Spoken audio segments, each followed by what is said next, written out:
Good afternoon everybody. My name is Rakesh Rawat और आज मैं आपके सामने एक बहुत ही बेहतरीन क्वेश्चन लेके आया हूँ। ये क्वेश्चन किसी विद्यार्थी ने मुझे मेरे टेलीग्राम ग्रुप पर भेजा था। मेरे टेलीग्राम ग्रुप का नेम जो है स्ट्रगल फॉर सिलेक्शन है और मेरा यूट्यूब आईडी जो है वो है इंग्लिश RK रावत RAWAT। तो आज का जो क्वेश्चन है, जिन विद्यार्थियों ने मुझे भेजा है उनका क्वेश्चन मैं सॉल्यूशन कर रहा हूं, तो ध्यान से समझिएगा। मैंने बेहतरीन तरीके से तैयार किया आपका ये क्वेश्चन। आपका क्वेश्चन क्या कहता है कि India seems to hope for an environment sense war. कई विद्यार्थियों को तो ये क्वेश्चन समझ में नहीं आया होगा कि क्या करना है इसका। देखो, प्रत्येक इस सेंटेंस को जो है वो 4 भागों में डिवाइड किया गया है। पहला भाग जो है वो टू के बाद 1 नंबर, फिर एनवायरनमेंट के बाद 2 नंबर और वॉर के बाद 3 नंबर और एरर, नो एरर का मतलब 4 नंबर। अब सबसे इम्पोर्टेंट बात है कि जो क्वेश्चन है वो ये पूछ रहा है कि मेरे कौन से पार्ट में गलती है, कौन से पार्ट में एरर है। इस प्रकार के क्वेश्चन जो है वो SSC और बैंकिंग में आते हैं। ओके। और जो LDC की तैयारी करने वाले हैं, रीट की तैयारी करने वाले हैं और जो सेकंड ग्रेड और फर्स्ट ग्रेड लेक्चरर इंग्लिश की तैयारी करने वाले हैं, उनके लिए भी ये क्वेश्चन बहुत ही मोस्ट इम्पॉर्टेंट है। इस क्वेश्चन में सबसे इम्पोर्टेंट बात ये है कि ये क्वेश्चन कई तरीके से पूछा जा सकता है। तो पहला तरीका मैं आपको बताने जा रहा हूँ, ध्यान से समझिएगा कि इंडिया सिम्स, भारत प्रतीत होता है, टू होप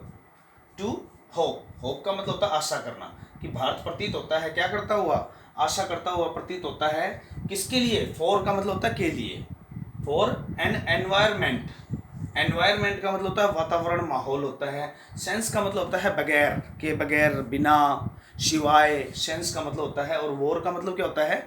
युद्ध होता है। तो क्या अर्थ निकला इसका? इंडिया प्रतीत होता है, ये आशा करता हुआ प्रतीत होता है।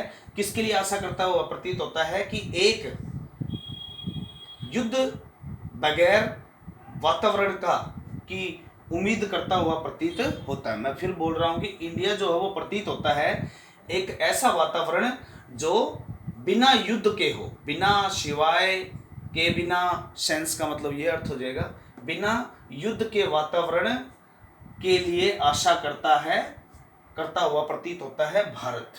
अब इस सेंटेंस में हमें गलती क्या ढूंढनी है? कई बच्चों ने इसका हिंदी में ट्रांसलेशन भी पूछा था कि सेंस का क्या अर्थ होता है। चलो अब हम इसमें गलतियां ढूंढते हैं।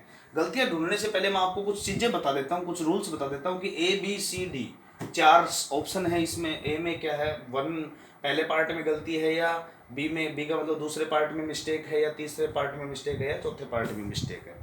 तो अब चलते हैं अपने सबसे पहले छोटी छोटी बातों को ध्यान में रखते हैं अपने, कि इंडिया, कि भाई इसके कौन से पार्ट में मिस्टेक है। इंडिया क्या है? एक सिंगुलर नाउन है, तो सिंगुलर नाउन आ गई इंडिया।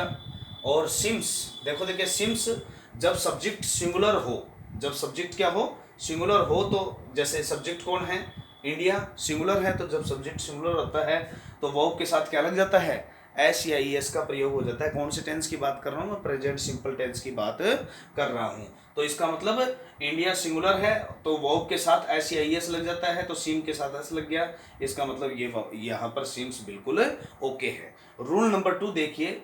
रूल नंबर 2 जो है उसके बाद का पार्ट देखो, टू होप को मैंने ढंग से एक्सप्लेन किया है। उसमें देखिएगा आप कि टू प्लस वर्ब की बेस फॉर्म, मेरे रूल के अनुसार, इंग्लिश का जो रूल है उसके अनुसार क्या कहा जाता है कि टू के बाद हमेशा वर्ब की बेस फॉर्म आती है, अर्थात फर्स्ट फॉर्म आती है। तो और इस वाक्य में क्या आ रहा है? टू होप, टू के बाद होप क्या है? वर्ब की बेस फॉर्म। इसका मतलब ये पार्ट भी इस सेंटेंस का बिल्कुल सही है। ओके। इसके बाद इसी ये सेंटेंस क्या मांग रहा है? टू होप, यहाँ तक सही है एकदम। होप के बाद फॉर प्रेपोजिशन का प्रयोग किया जा सकता है। फॉर का मतलब एनवायरमेंट के लिए होता है। और फिर आता है अपना एन, क्या आता है? An environment. इसके लिए भी मैंने थोड़ी सी व्याख्या कर दी है आपकी, कि एन एनवायरमेंट, इसकी व्याख्या मैंने इस प्रकार की है कि एन का प्रयोग तब कब होगा जब उसके बाद जो वर्ड आ रहा है उसका पहला अक्षर वोवल साउंड देता हो। देखिए एन के बाद कौन सा वर्ड आ रहा है? एनवायरमेंट आ रहा है, तो EN आ रहा है। ई एन का प्रोनाउंसिएशन क्या होगा, एनवायरमेंट। तो ए का उच्चारण हो रहा है अर्थात वोवल साउंड का उच्चारण हो रहा है। तो जब किसी वर्ड का पहला अक्षर वोवल साउंड का उच्चारण होता है तो क्या आता है, उससे पहले एन का प्रयोग किया जाता है, ए का प्रयोग नहीं किया जाता है। उसके बाद जो है हमारे सेंटेंस में क्या मांग रहा है, एनवायरमेंट के बाद सेंस आ रहा है। सेंस का शाब्दिक अर्थ क्या होता है, सेंस का शाब्दिक अर्थ होता है बिना, रहित या सिवाय। ठीक है, तो इसका मतलब सेंस जो है ये भी अपनी जगह क्या है, सही प्रतीत हो रहा है। फिर आ गया है वॉर। क्या क्या है, वॉर। वॉर के लिए मैंने कुछ बातें बताई है, आपको ध्यान देना मेरी बात पे, कि मैंने अब वो पूरा पार्ट लिख दिया है, एन एनवायरमेंट सेंस वॉर। ठीक है, एक वातावरण मतलब युद्ध के बिना वाला वातावरण, मतलब युद्ध के सिवा वाला एक युद्ध के बिना का वातावरण जो है वो इंडिया होप करता है। तो एनवायरमेंट, एन जो है वो आया है वॉर के लिए।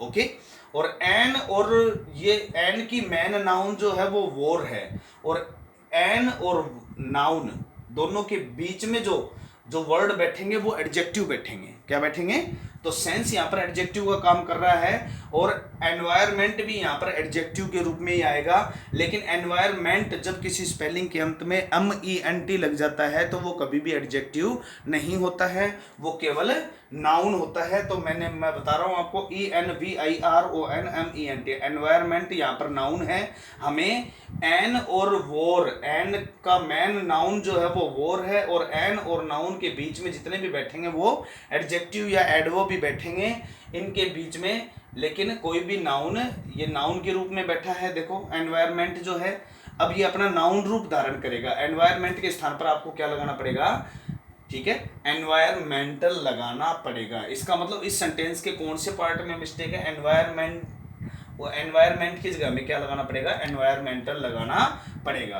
तो इस प्रकार के क्वेश्चन जो है वो हमारे SSC banking, LDC, ACP, assistant commandant of police and other competition, जो और बहुत से इंग्लिश से रिलेटेड काफ़ी कंपटीशंस होते हैं उसमें ऐसे क्वेश्चंस पूछे जाते हैं। तो इस सेंटेंस को मैं दोबारा थोड़ी सी व्याख्या कर देता हूँ आपकी, नीचे डिटेल में मैंने बता दिया है कि इंडिया सीम्स, भारत प्रतीत होता है, सब्जेक्ट एक वचन है तो वर्ब के साथ क्या लग गया, SAIS लग गया। टू के बाद हमेशा वर्ब की क्या आती है, फर्स्ट फॉर्म आती है, और होप के बाद फॉर प्रीपोजिशन का प्रयोग किया जा सकता है। और एन जो है वो वॉर के लिए आया है, और एन आर्टिकल है, और वॉर एक मैन नाउन है। इसकी दोनों के बीच में, एन और वॉर के बीच में किसका प्रयोग होगा, एडजेक्टिव या एडवर्ब का यूज किया जाता है। तो यहाँ पर क्या है, ये भी एडजेक्टिव के रूप में बैठा है, और ये जो है इसका एडजेक्टिव रूप जो है, इसके AL लगाओगे तो ही ये एडजेक्टिव रूप होगा इसका। इसलिए इस वाक्य में जो है वो एनवायरमेंट स्पेलिंग गलत है। तो आपका जो ऑप्शन नंबर जो है, ऑप्शन नंबर जो इसमें जो है 2 जो है वो क्या है, बिल्कुल गलत है। तो एनवायरमेंट की जगह क्या करना है, आपको एनवायरमेंटल करना है। इसके अलावा भी अगर बात आ जाए LDC की, तो LDC में ये क्वेश्चन किस प्रकार से पूछा जाएगा वो देखो आप। LDC में जो है वो आपके एक टॉपिक है, सेंटेंस इंप्रूवमेंट नामक एक टॉपिक है। वो यही वाक्य कैसे रखेगा, India seems to hope for an environment sense war. ठीक है, इस प्रकार का वाक्य रखेगा, और वो जो पार्ट्स अलग अलग पार्ट्स में डिवाइड करने की बजाय इसके नीचे क्या लगा देगा, अंडरलाइन कर देगा इसको, कि इस वाक्य में इंप्रूवमेंट करो, इस वाक्य के इस पार्ट को क्या करो आप लोग, इंप्रूवमेंट की आवश्यकता है या नहीं है वो आपको देखना पड़ेगा। तो मैंने आपको रूल ऊपर बता ही दिए हैं कि इंडिया के बाद सब्जेक्ट एक वचन होने के कारण वर्ब के साथ SAIS आएगा, उसके बाद 2 + वर्ब की बेस फॉर्म आती है, आ सकती है, और फॉर जो है वो होप के बाद फॉर का यूज किया जा सकता है, और एन जो है वो आगे एक वचन है। क्या है, एन के बाद हमेशा मैन नाउन जो होगी वो एक वचन ही होगी। तो यहाँ पर वॉर्स नहीं होगा, यहाँ पर केवल क्या होगा, वॉर होगा, और एन और वॉर के बीच में जो है वो एडजेक्टिवल फॉर्म के रूप में एनवायरमेंट जो है,